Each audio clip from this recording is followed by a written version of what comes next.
In this video, we are going to talk about the Bitcoin logarithmic growth curve for the month of October, and we are going to understand if where are we currently headed for the Bitcoin price action, especially na it's actually getting very boring na for the past few weeks and past few months. And yeah, we're going to dive deep into this video regarding that, so stay tuned to know more. So hi guys, and welcome back to another Gab's cryptocurrency video where we trade by data and not by hype. If you haven't subscribed to my channel, click the subscribe button down below and hit the notification bell so you won't miss out videos like this. So yeah, let's now dive into this video, and I want to talk about itong nangyayari dito kay Bitcoin na it's been a very long consolidation, and some are saying na is Bitcoin already dead, or is Bitcoin going to crash anytime soon or anytime further? And I think it actually shows kung gaano katahimik ngayon yung buong crypto market, as we are not seeing any movement at all. Even if you try to zoom in dito, you can see na Bitcoin has been clearly moving sideways for roughly around 221 days, or roughly around 9 months na nga, and super tagal na nitong consolidation na it's just honestly nakaumay abangan siya. So even ako nauumay din ako sa kakaabang ng ganyang katagal. But the good thing about this is, unlike other people na naghihintay lang, meron tayong data to understand what is happening. And 'di ba, para sa mga matagal na naka-follow sa atin for the past 2 or 3 years na nga, we have been following this Bitcoin logarithmic growth curve. And as you can see, this logarithmic growth curve is actually a data model indicating kung nasaan nga ba tayo sa crypto market. And nasaan na nga ba tayo sa market cycle niya. As you can see, we have been following itong Bitcoin logarithmic growth curve, and you can actually find that the logarithmic growth curve can actually tell us kung asang part na nga tayo ng market cycle. So, if you're going to look at the Bitcoin consolidation on mga previous cycles, you can see now we actually had roughly 2 years of consolidation, 2.5 years from 2015 up until mid 2017. So that's roughly 2.5 years. So that actually took a long time, but as you can see, that long consolidation paid a very good price because as you can see, we saw a massive movement of around 2,000%. Now, it's not always the same thing then kasi as you can see, history can repeat itself, but there are times na wherein it's going to actually have its own movement. And with that being said, while we cannot actually use history as an accurate basis, at least it can help us in guiding kung ano ba yung magiging next move niya. So as you can see, Bitcoin also had the same long consolidation nung 2019 to 2020. But as you can see, after that, we saw a massive pump, and that pump actually came from this long consolidation nga dito kay Bitcoin. And as compared to sa previous movement, that pump was not bigger kasi yung consolidation niya was much shorter than the previous market cycle. So what does this tell us?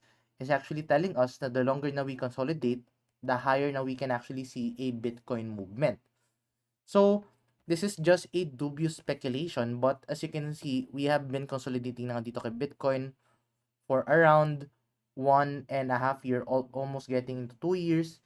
And this is somewhat like replicating the previous market cycle, which is the 2015 or 2016 up until the 2018, which we had a very long consolidation. So, my theory is, as you can see, if you're going to look at this, my theory is if you're going to continue this longer consolidation, then what I'm expecting is for Bitcoin to have a much bigger move in the far future. I don't want to say in the near future because as you can see, it can actually take a long consolidation, and we're just roughly getting into 2 years pa lang, and as compared sa previous na 2.5 years. So it's actually going to take a long time nga. So ayun nga, ano na ba nangyayari dito kay Bitcoin? If you're going to zoom in dito sa latest movement niya, you can see na Bitcoin is roughly playing within this lower regression band, and you can clearly see na meron tayong upper resistance and lower resistance, which is actually giving Bitcoin a proper good bounce dito sa buong support and resistance area niya yan. So, what I'm expecting is for Bitcoin to continue this bounce dito sa support and resistance niya within the next few months. And you can see na actually, yung previous time na nagkaroon ng rejection si Bitcoin, it's actually because we hit the resistance area. So right now, you can see Bitcoin is actually looking at a very good support area around the 55,000. So as like what I've been saying sa mga previous video natin, I don't think Bitcoin is going to go down below the $50,000 level because as you can see, that is already the lower part of the regression band. We may sometimes go below it, but going below would actually indicate na that is one of the best opportunity for you to get in, even just for a quick money lang. Kasi as you can see, the moment bumagsak siya below the support area, you can see Bitcoin has already gone up 76%. So if you are in spot wallet, you have already gained 76% by just owning and buying Bitcoin alone.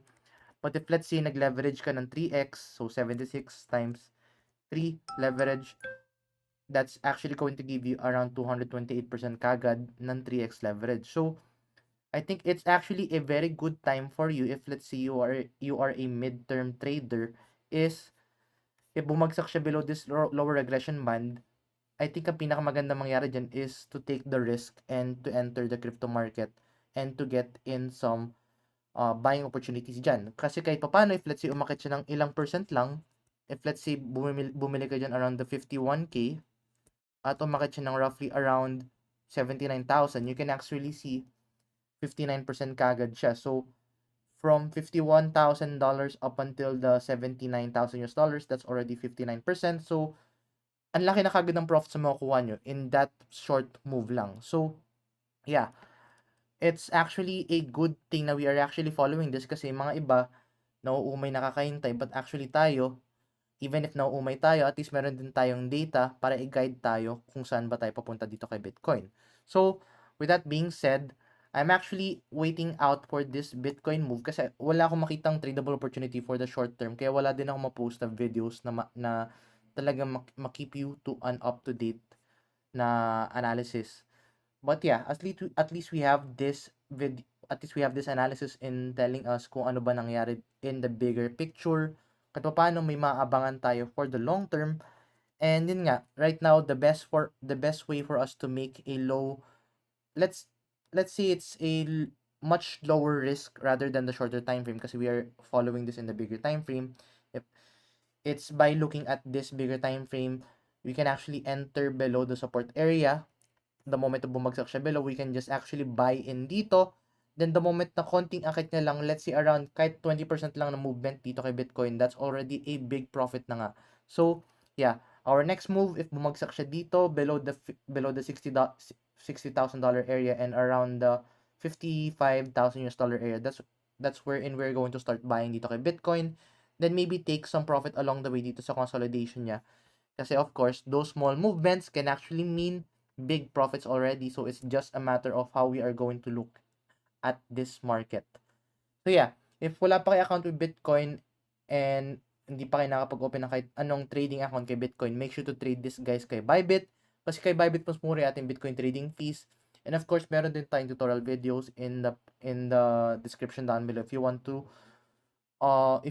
know how to cash in kay Bybit, if you want to know how to open a trade kay Bitcoin, all of those tutorial videos are available guys in the description down below.